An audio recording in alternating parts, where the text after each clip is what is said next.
Being a member of the United States Armed Forces is a title that brings a unique kind of respect. No matter what branch you are a part of, if you wear the uniform that says you've promised to protect this great nation with your life, that demands a level of respect that few other vocations bring with them. Almost any adult with an appropriate level of physical health can enlist in the military, but not just any can go to one of the elite military academies. According to the balance, in order to qualify for one of the most well-known military academies, West Point, you must be a United States citizen, between the ages of 17 and 23, you must not be married, pregnant, or have a legal obligation to support a child or children. If you are a naturalized citizen, you must provide documentation. There are also academic qualifications and, last but not least, you must obtain a nomination, normally from a United States congressman or a senator. In other words, they only take the cream of the crop, and it's a huge deal to get in. That's why they have the reputation that they do. Unfortunately, as so often happens when there is a militant agenda at play, certain groups have been trying for some time to force their way into the elite academy.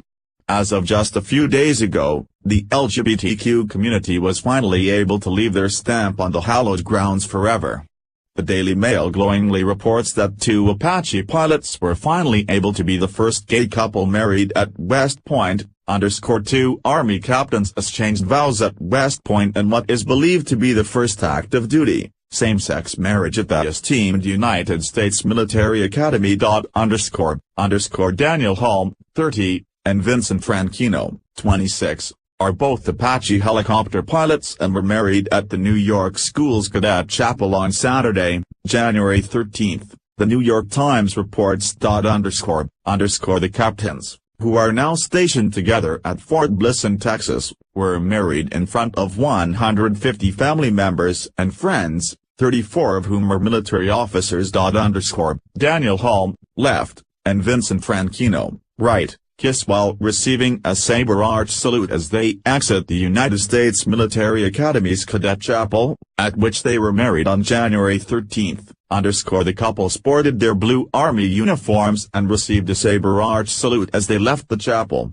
The reception was held at Skylands Manor in New Jersey. Franchino and Hall met in August 2009, back when the former was a freshman, or plebe in the school's parlance, and the latter was a senior, or firstie. As part of a school tradition in which the plebs seek to hold up departing seniors, Franchino hid under Hall's bed and popped out to scare him. Dan was so startled, he jumped over his desk, Franchino told the New York Times. Their bond grew when both participated in a mentorship program, but they were not able to publicly express their feelings due to Don't Ask, Don't Tell, a Bill Clinton-affected policy that was repealed under Barack Obama in 2011. Later in 2010, they chose each other for a mentorship program, Franchino as mentee and Hall as mentor. It was at this point that their feelings for each other developed. But because of the Bill Clinton-affected 1993 policy of Don't Ask, Don't Tell, which barred homosexual servicemen and servicewomen from being out in the military, they could not show their feelings. We were serving under policy that was telling all of us, perfectly capable soldiers, sailors, airmen and Marines, to lie about ourselves, Hall told the New York Times. They are pictured getting engaged.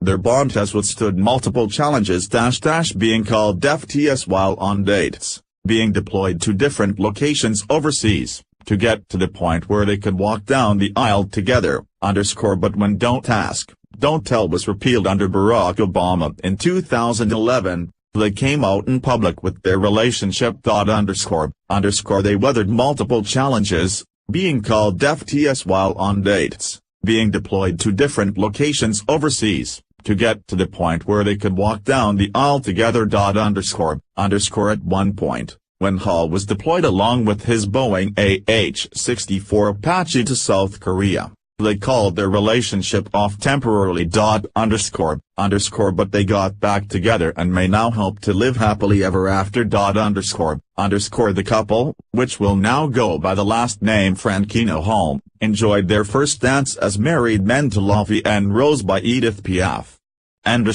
What might to many be considered a hallmark of the military finally catching up with the times, is to many others a slap in the face of what the U.S. was supposed to stand for. Whether liberals like it or not, we were founded as a Christian nation, and even if you're of the opinion the government shouldn't tell you who you can and can't be in a relationship with, they also weren't required to condone it. No matter how you look at it, this is a landmark event, and one that will be remembered for decades to come.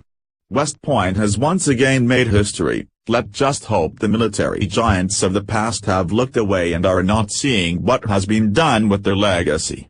H/T, Daily Mail. Follow us on Facebook at Freedom Daily.